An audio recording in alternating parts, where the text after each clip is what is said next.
আমের সিজনে আমের আচার তৈরি করবেন না তা কি হয়? অনেক তো তৈরি করলাম টক ঝাল মিষ্টি আচার, ঝাল আচার। তবে আজকে কিন্তু শুধুই যারা মিষ্টি আচার পছন্দ করেন তাদের জন্য।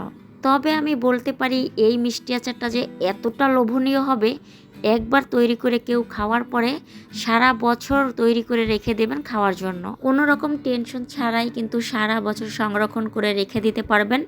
কোনো রকম রোদে দেওয়ার ঝামেলা ছাড়াই কিন্তু এই কাজটা আপনারা খুবই সহজে করে নিতে পারবেন। তার জন্য আমার পুরো রেসিপিটা আপনাদের ভালোভাবে দেখতে হবে।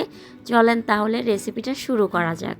এইখানে আমি প্রথমেই 1 কেজির মতো আম নিয়ে নিলাম। আপনারা বাড়িয়ে কমিয়ে নিতে পারেন। তবে এই আচারটা এতটাই যে লোভনীয়, এই অল্প একটু আচার কিন্তু এক নিমেষেই শেষ হয়ে যাবে। তাই আমি বলবো যদি সম্ভব হয় আচারটা কিন্তু একবারে বেশি করে তৈরি করে নেবেন। বাচ্চারা হতে বড় মানুষ সবাই কিন্তু এই আচারটা অনেক বেশি পছন্দ করবে। যেহেতু আমি মিষ্টি আমের আচার তৈরি করব, সেজন্য কিন্তু আমগুলো প্রথমে আমি ছিলে নিলাম। তবে আমি সবসময় টক ঝাল মিষ্টি আচারে আমগুলো কিন্তু না ছিলেই তৈরি করি, তাতে করে আচারটা দেখতে আমার কাছে মনে হয় ভালো লাগে। যাই হোক, আমি আমটা কিন্তু ভালোভাবে ছিলে নেওয়ার পরে মাঝখানে কিন্তু কেটে নিলাম। আমের মাঝখানে যে বীজটা আছে সেটা কিন্তু ফেলে দিতে হবে। এরপর অর্ধেক করা আমটা আবারও অর্ধেক করে নিতে হবে। এরপর কিন্তু মাঝখানে একটা টুকরা করে নিতে হবে। ঠিক যেভাবে আমি দেখাচ্ছি এভাবে করে নেবেন। তবে আপনারা চাইলে লম্বা লম্বা করেও রাখতে পারেন।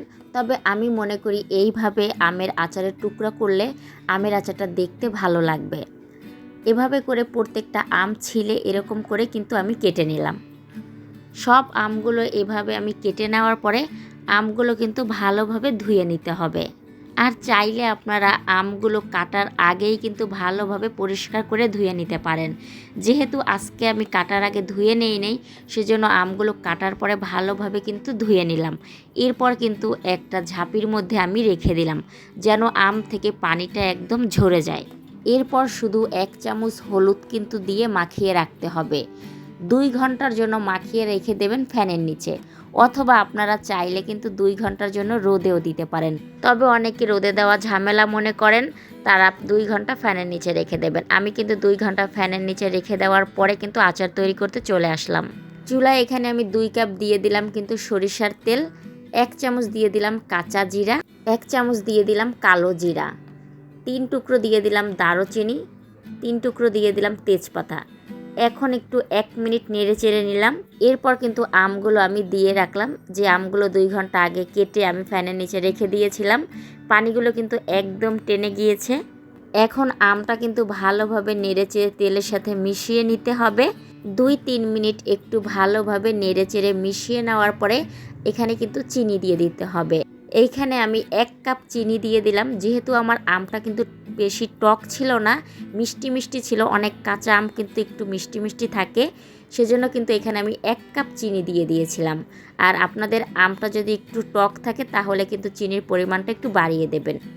এরপর কিন্তু আমি দিয়ে দিলাম এইখানে 1 চামচ লবণ। চিনি আর লবণ দেওয়ার পর অনবরত একটু কিছু সময় নেড়ে নিতে হবে, যেন চিনিটা নিচে লেগে না যায়।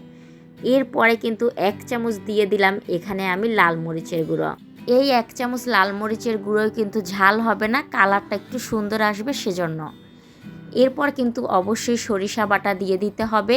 আমি এখানে 2 চামচ সরিষা বাটা দিয়ে দিলাম। সাদা সরিষা বাটাটা দিয়ে দিলাম, আপনারা চাইলে কালো যে সরিষা সেটাও দিতে পারেন। এরপর কিন্তু ভালোভাবে নেড়েচেড়ে মিশিয়ে নিতে হবে। এরপর 2-3 মিনিট জাল করে নেওয়ার পরে এখানে আমি 3 চামচ দিয়ে দিলাম ভিনেগার বা সিরকা। এটা দেওয়ার কারণে কিন্তু আপনারা সারা বছর সংরক্ষণ করে রেখে দিতে পারবেন আচারটা কিন্তু একদমই নষ্ট হবে না। আর যারা মনে করেন তৈরি করার সাথে সাথেই খেয়ে ফেলবেন, তাদের এটা না দিলেও চলবে। যাই হোক, এরপর কিন্তু আমি এখানে 5 ফোড়নের গুঁড়ো দিয়ে দিলাম কিন্তু 2 চামচ। 5 ফোড়নটা কিন্তু আমি ভেজে কিন্তু আধা ভাঙা করে নিলাম। এরপর এই 2 চামচ আমি কিন্তু দিয়ে দিলাম। এই পর্যায়ে কিন্তু একটু খেয়াল রাখতে হবে নিচে যেন লেগে না যায়। উপর থেকে তেলটা যখন এরকম ভেসে উঠবে, টকবক করে ফুটবে, তখনই বুঝে যাবেন আচারটা আপনার একদম পারফেক্ট হয়ে গেছে। তবে একটা জিনিস কি খেয়াল করেছেন, আমের একটা টুকরোও কিন্তু আমার ভাঙেনি, একদম কিন্তু আস্তে আস্তে রয়েছে। ঠিক এভাবে আচার যদি তৈরি করেন আপনাদের আমের আচারটা কিন্তু ঠিক এরকমই হবে। পর কিন্তু চুলা বন্ধ করে আচারটা ঠান্ডা করে নিলাম। এরপরে কিন্তু একটা বাটিতে আমি তুলে নিলাম। আপনারা চাইলে কিন্তু একটা কাচের জারের মধ্যে কিন্তু রেখে সারা বছর সংরক্ষণ করে নিতে পারেন। আমার যেহেতু 2 দিনের মধ্যে এই আচারটা শেষ হয়ে যাবে, তাই জন্য আমি কিন্তু আর কাচের জারের মধ্যে রাখলাম না, বাটিতেই তুলে নিলাম। কেমন লাগলো আমার এই মিষ্টি আমের আচার রেসিপিটা অবশ্যই কিন্তু কমেন্ট করে জানাবেন।